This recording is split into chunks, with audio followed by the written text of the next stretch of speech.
Hi friends, welcome to kitchen cravings. అందరూ ఎలా ఉన్నారు? నేనైతే చాలా బాగున్నాను. మీరు ఎలా ఉన్నారో నా కామెంట్ సెక్షన్లో అయితే చెప్పడం మర్చిపోకండి. ఈరోజు అయితే కిచెన్ క్రేవింగ్స్లో స్పెషల్గా పచ్చిమిర్చి కోడిపులవ అయితే సింపుల్గా ఎలా చేసుకోవాలో అయితే చూపించబోతున్నాను. ఒకసారి అయితే మీరు కూడా ట్రై చేయండి. నాకైతే నిజంగా చెప్తున్నాను, చాలా అంటే చాలా టేస్టీగా వచ్చింది. చాలా అయితే బాగుంది, కొత్తగా అనిపించింది ఎప్పుడు తినే చికెన్ బిర్యానీ కంటానా. దీనికోసం అయితే ముందుగా పచ్చిమిర్చి 15 దాకా కావాలి, టమాటో 1, ఉల్లిపాయలు 2 ఉల్లిపాయలను పొడవుగా కట్ చేసుకొని, కొద్దిగా పుదీనా, కొద్దిగా కొత్తిమీర అయితే కావాలి. ఇప్పుడు మిక్సీ జార్ తీసుకొని అందులో అయితే పచ్చిమిర్చిని 2 ముక్కల్లో కట్ చేసుకొని అయితే వేసుకోవాలి. ఈ పచ్చిమిర్చి అనేది మన కారానికి బట్టి అయితే 10 నుంచి 15 దాకా అయితే పడతాయి. ఇప్పుడు ఇందులోకి కొద్దిగా పుదీనా, కొద్దిగా కొత్తిమీర కూడా వేసుకొని అయితే ఇప్పుడు ఇందులోకి 4 ముక్కల కింద కట్ చేసి పెట్టుకున్న ఒక టమాటోని, అలాగే ఒక పెద్ద గరిటెతో అయితే పెరుగు అయితే వేసుకోవాలి. ఇప్పుడు ఇందులోకి 1.5 టేబుల్ స్పూన్ దాకా జీలకర్ర కూడా వేసుకొని, హాఫ్ గ్లాస్ దాకా వాటర్ కూడా వేసుకొని అయితే మంచిగా పేస్ట్ కింద అయితే తయారు చేసుకొని పక్కన పెట్టుకోవాలి. ఇప్పుడు ఒక బిర్యానీ బేషన్ తీసుకొని అందులో 1.5 టేబుల్ స్పూన్ దాకా నెయ్యి, మీకు నచ్చితే 1 టేబుల్ స్పూన్ దాకా ఆయిల్ కూడా అయితే వేసుకొని, ఇప్పుడు ఆయిల్ కాస్త వేడెక్కిన తర్వాత ఇప్పుడు ఇందులోకి తేజ్పత్తా, బిర్యానీ మసాలా, దాచిన చెక్క, ఇలాచి, లవంగ, స్టార్ అనస్ మిగతా అన్నిటిని వేసుకొని కొద్దిగా అయితే ఫ్రై అవనివ్వాలి.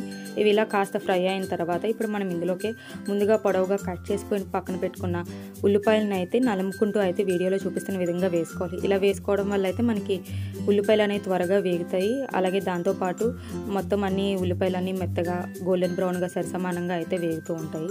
ఇలా వేయించుకున్న తర్వాత ఇప్పుడు ఇందులోకి మనం ఫైన్గా పేస్ట్ చేసి పక్కన పెట్టుకున్న ఈ పచ్చిమిర్చి పేస్ట్ని కూడా అయితే వేసుకొని, అందులోకి మిక్సీ జార్లో కొద్దిగా వాటర్ కూడా వేసుకొని, ఆ వాటర్ని కూడా అయితే కొద్దిగా వేసుకొని అయితే ఒకసారి బాగా కలుపుకోవాలి. ఇలా బాగా కలుపుకొని మూత పెడితే అందులో ఉన్న వాటర్ అంతా బయటకు వస్తూ పచ్చివాసన అయితే కొద్దిగా పోతూ ఉంటుంది. ఇలా పచ్చివాసన పోతున్నప్పుడు చేసి ఇందులోకి మనం 1.5 టేబుల్ స్పూన్ దాకా మీ టేస్ట్కి తగ్గట్టుగా ఉప్పు అయితే వేసుకొని ఒకసారి బాగా కలుపుకోవాలి. ఇలా బాగా కలుపుకున్న తర్వాత మూత పెట్టి ఒక 2 నిమిషాలు ఉడికించుకున్న తర్వాత ఇప్పుడు ఇందులోకి అయితే మనం ఫ్రెష్గా కడిగి పక్కన పెట్టుకున్న చికెన్ అయితే విత్ బోన్తో తీసుకొని ఒకసారి బాగా కలుపుకొని మూత పెడితే చికెన్లో ఉన్న వాటర్ అంతా బయటకు రావడం అయితే స్టార్ట్ అవుతుంది. ఒక 10 to 15 మినిట్స్ తర్వాత ఇలా చికెన్లో నుంచి వాటర్ అంతా బయటకు వస్తున్నప్పుడు చేసి ఇక్కడ నేను అల్లం వెల్లుల్లి పేస్ట్ అయితే వేసుకుంటున్నాను. లేదు అనుకుంటే మీరు పచ్చిమిర్చి పేస్ట్ తయారు చేసేటప్పుడే అల్లం కొద్దిగా వెల్లుల్లిపాయలు కూడా అయితే వేసుకొని ఇప్పుడు మిర్చి పేస్ట్లోనే వేసుకొని పేస్ట్ కింద అయితే తయారు చేసుకోక. ఇక్కడ నేను అల్లం వెల్లుల్లి పేస్ట్ యూస్ చేశాను కాబట్టి మాంసం ఉడికిన తర్వాత కొద్దిగా పచ్చివాసన పోయినప్పుడు చేసి నేను అక్కడ అల్లం వెల్లుల్లి పేస్ట్ అయితే వాడాను. ఇప్పుడు నాకు కొద్దిగా కారం తగినట్టు అనిపించింది. ఇలా కారం తగ్గినట్టు అనిపించి నేను ఇందులోకి కొద్దిగా పచ్చిమిర్చి కూడా వేసుకోవాలి. ఇక చికెన్ 70% దాకా ఉడికిన తర్వాత ఇప్పుడు నేనైతే ఎసరు కోసం అని చెప్పేసి ఎసరు అయితే పెట్టుకుంటున్నాను.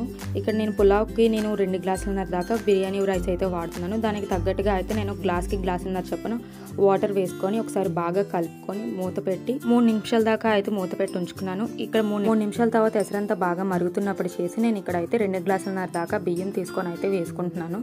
బియ్యం ఒకసారి బాగా వేసుకొని కలుపుకున్న తర్వాత ఉప్పు కారం అయితే టేస్ట్ చూసుకున్నాను.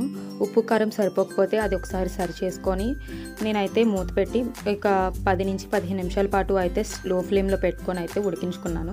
ఇలా ఉడికించుకునేటప్పటికైతే మనకి మంచిగా చికెన్ అనేది పర్ఫెక్ట్గా ఉడుకుతుంది. రైస్ కూడా మనం వేసుకున్న వాటర్కి కరెక్ట్గా సరిపోతుంది. ఈ ప్రాసెస్ అంతా చేసుకునేటప్పుడు అయితే మనం హై ఫ్లేమ్లో పెట్టుకోకూడదు. స్టవ్ అనేది మీడియం ఫ్లేమ్లో టు లో ఫ్లేమ్లో అడ్జస్ట్ చేసుకుంటూ అయితే పెట్టుకొని రైస్ మొత్తం అంతా ఉడికిన తర్వాత ఇప్పుడు పైన కొద్దిగా నెయ్యి చల్లుకొని స్టవ్ ఆఫ్ చేసుకొని మూత పెట్టుకొని పక్కన పెట్టుకుంటే ఎంతో ఈజీ అండ్ టేస్టీగా ఘాటుగా ఉండే పచ్చిమిర్చి కోడిపులావ్ అయితే రెడీ అవుతుంది.